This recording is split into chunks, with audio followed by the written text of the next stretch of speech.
Il semblerait que ce week-end, on a assisté à un Grand Prix plutôt historique.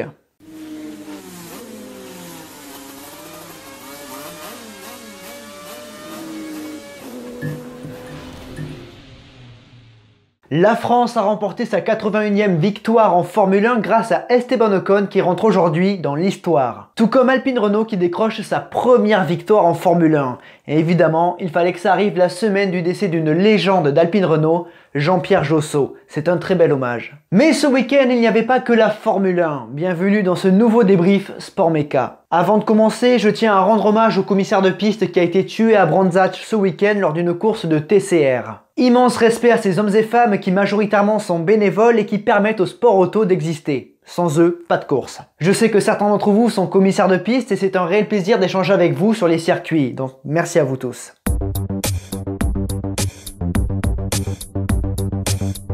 Le ALB Design du week-end, c'était celui-ci, un hommage à Jean-Pierre Josso, et il se trouve que Max a eu l'œil. Lien de contact en description, bien évidemment. Commençons le débrief.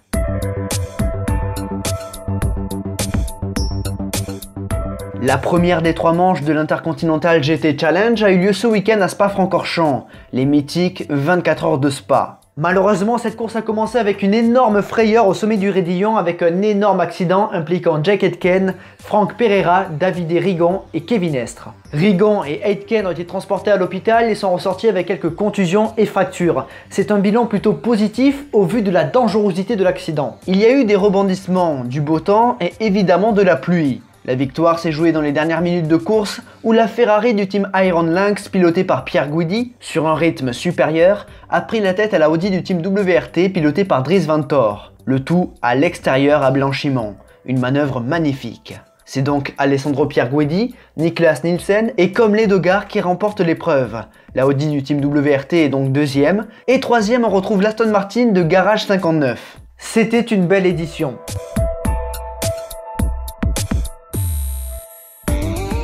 La 4e manche de la W Series a été dominée outrageusement par Jamie Chadwick. Une course plutôt calme sur le Hungaroring et un classement du championnat chamboulé car Chadwick prend les commandes pour 1 point devant Alice Powell.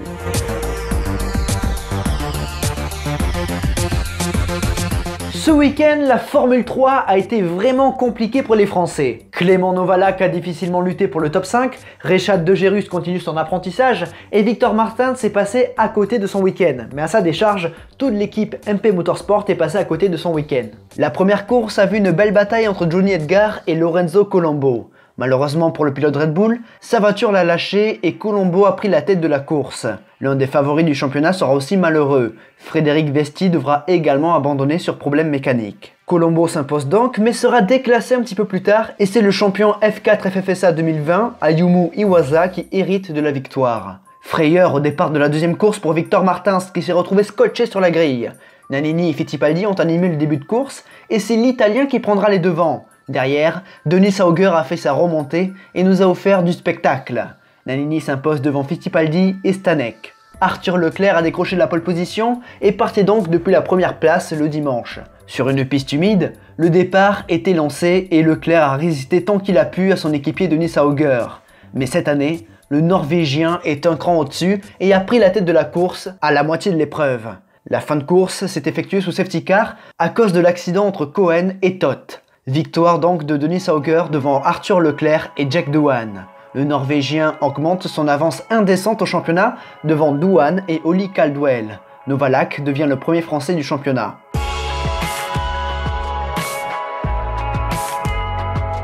Voici 10 points à retenir du Grand Prix d'Hongrie. Numéro 10, circuit difficile. Le Hungaroring est un circuit très compliqué avec beaucoup d'enchaînements de virages qui demandent beaucoup de rythme et beaucoup d'énergie aux pilotes et très peu de lignes droites pour se reposer. C'est un circuit atypique qui demande vraiment beaucoup aux pilotes. De plus, avec la chaleur, c'est un Grand Prix qui demande beaucoup d'énergie. Il n'y a qu'à voir le petit malaise de Lewis Hamilton en fin de course. De voir les pilotes comme ça force le respect. J'ai également remarqué que malgré les vastes dégagements de béton, les pilotes n'abusaient pas des track limites, en grande partie grâce à l'herbe synthétique qui glisse pas mal. Voilà une bonne solution qui peut être mise pour les voitures et enlevée pour les motos. Au moins, les track limites, on n'en parle plus. Numéro 9, l'erreur de Tsunoda.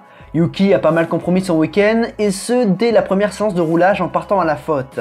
Une erreur qu'il aurait dû éviter car il a perdu 1h30 de roulage. Sur un circuit qui demande pas mal de temps d'adaptation, auquel Tsunoda n'avait jamais roulé en Formule 1, c'était pas le top. Il se rattrape cependant bien en course avec une 6ème place, mais le japonais doit trouver de la sérénité.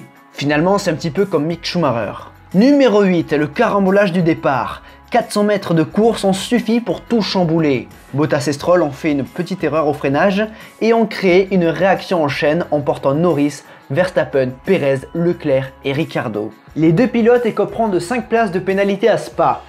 Alors, je suis un petit peu partagé sur cette pénalité. Il y a quelques années, pour 4 voitures accidentées, Romain Grosjean a été suspendu une course. Maintenant, c'est clair que les conséquences sont moins lourdes qu'en 2012, mais la FIA nous a rappelé récemment que seule l'action est jugée et pas les conséquences. Bon, c'est assez inédit, et puis la pluie c'est une circonstance atténuante, donc une course de suspension c'est peut-être un petit peu exagéré pour Bottas et Stroll. Mais 5 places de pénalité, je trouve que ça fait un petit peu laxiste. Et je pense qu'il y a un juste entre deux. Bon, après, ça arrive, hein, des crashs et des carambolages. Les pilotes au départ, ils sont tous côte à côte. Donc il y en a un qui sort. En général, ça en emporte un autre. Et puis, vu la course que ça nous a donné, voilà.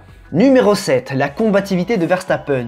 Le néerlandais a subi un deuxième accrochage en 2 week-ends et il y a de quoi être remonté. Une chose que j'ai beaucoup appréciée, c'est sa détermination à vouloir continuer. Vous savez qu'avec autant de dégâts, vous ne pouvez rien espérer. Et dans cette course de survie, le pilote Red Bull décroche 2 points qui peuvent s'avérer très précieux en fin de championnat. Numéro 6, l'erreur de Mercedes et Hamilton. Ils ont tout fait parfaitement tout au long du week-end jusqu'à la relance du drapeau rouge. Tout le monde s'arrête pour changer de pneus et passer en gomme slick, sauf Hamilton. Cela nous a d'ailleurs offert une image surréaliste. Lewis a perdu gros, il est ressorti dernier et a été condamné à l'exploit. Mais ça n'a pas été très facile de doubler, spécialement avec Alonso, mais ça, on va en reparler. Maintenant, si Hamilton s'était arrêté en même temps que les autres, il serait sans doute reparti dernier au vu de la position du garage Mercedes. Il aurait dû laisser passer tout le monde. Bon, après avec Desi et puis Michael Masi, comment il aurait fait pour les 5 feux? Rien que pour ça, je suis curieux de savoir. Numéro 5, Sainz s'affirme. C'est peut-être anecdotique, mais j'ai beaucoup aimé le moment où Sainz a refusé l'appel au stand de son équipe.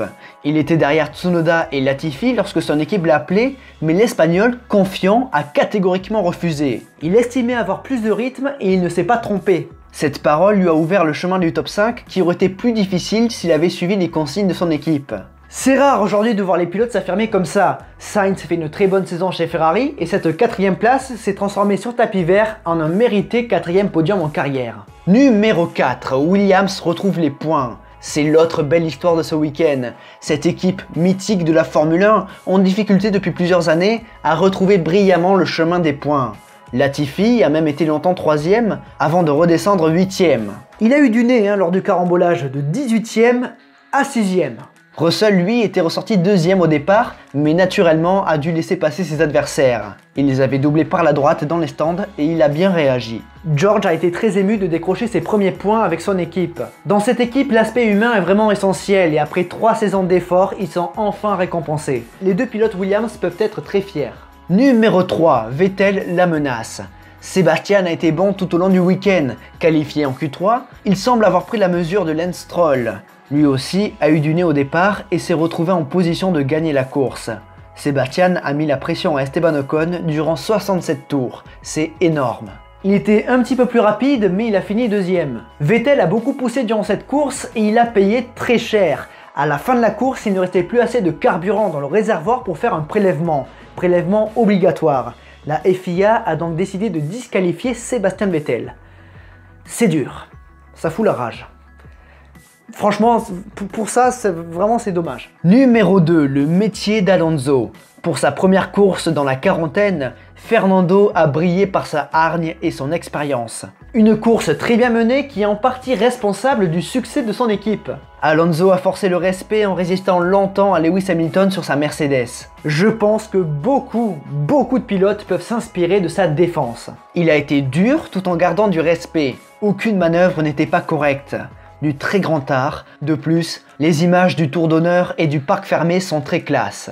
Numéro 1, Esteban Ocon résiste à la pression. Je peux dire que je suis vraiment très heureux de le voir triompher en Formule 1. J'ai toujours cru en ce pilote et cette victoire est méritée au vu de son parcours qui n'a jamais été facile. Et puis c'est un nouveau vainqueur, donc il aura sa vidéo à la fin de la semaine. Esteban, tu fais chier, tu me rajoutes pas mal de travail, mais bon, vu les circonstances, ça fait plaisir. Esteban a eu une part de chance évidemment au départ, mais il a surtout réussi à saisir cette opportunité. Résister à un quadruple champion du monde pendant 67 tours, ce n'est pas facile. Fallait y croire pour le voir. Plusieurs fois, Esteban aurait pu se rater, faire un petit écart, bloquer un petit peu les roues. Rien du tout, il a fait la course parfaite et ça c'est très fort. Évidemment, l'équipe alpine a du mérite car elle aussi avait la pression notamment lors des passages au stand. Ils ont très bien géré. Cette triple victoire tricolore est historique pour le sport auto français et ça donne envie d'en avoir d'autres. La dernière triple victoire française, c'est-à-dire pilote, châssis, moteur, c'était Alain Prost chez Renault en 1983 en Autriche. Et même c'était une quadruple victoire française, parce qu'il y avait les pneus Michelin. Bon, maintenant, Pirelli. Mais bon, c'est vraiment très fort pour le sport auto français. Mesdames et messieurs, j'espère sincèrement que vous avez apprécié ce week-end de course. J'espère également que vous avez apprécié ce débrief. Si c'est le cas, pensez à liker, à commenter, à partager, à vous abonner et à activer la petite cloche. C'est comme ça que vous me soutenez. Des gros projets arrivent pour plus tard. Je vous en parlerai en temps voulu. Demain sort le premier épisode de la série 1982, la saison folle. J'espère que ça vous plaira. C'est un épisode de présentation. Donc voilà, ça sera certainement le plus chiant de la série. Mais il est essentiel pour bien comprendre. Parce qu'après vous allez voir, ça va dérouler. Et franchement, depuis avril que j'y travaille, j'ose espérer que ça va vous plaire. En parallèle de la saison 1982 et après le nouveau vainqueur sur Esteban Ocon, je vais attaquer les vidéos sur les 24 heures du Mans. C'est la pause estivale, les 24 heures du Mans arrivent, ça se goupille plutôt bien. Et j'espère que ça vous plaira, on vous prépare quelques bonnes vidéos. Et si je dis on, c'est parce que Alex, celui qui était là pour vous présenter la partie 1 des meilleures éditions des 24 heures du Mans, va revenir. Vous l'avez bien apprécié, donc c'est cool, il va revenir, c'est très bien. En attendant, sur le côté gauche de l'écran, les logos des réseaux sociaux, Instagram, Facebook, Discord, Utip, profitez-en parce que Utip ça va bientôt disparaître. J'en ai un petit peu marre de Utip, je vais trouver une meilleure façon de promouvoir les produits et de vous permettre de me soutenir. J'y réfléchis encore, hein, j'ai pas encore vraiment d'idée, mais voilà, Utip, en attendant, ceux qui ont fait des dons sur Utip, ben, vraiment en bas de l'écran, des bisous, hein. Et ceux qui ont fait aussi des achats sur le shop Le Circuit, bien que là en ce moment c'est plutôt dead. Donc voilà, vraiment ça affiche quand même en bas de l'écran, je sais c'est souvent les mêmes, mais depuis longtemps, mais c'est comme ça. Tous les liens en description.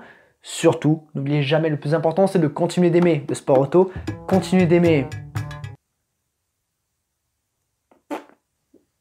Esteban Ocon. À la prochaine. Franchement, je n'étais pas inspiré là, pas du tout inspiré.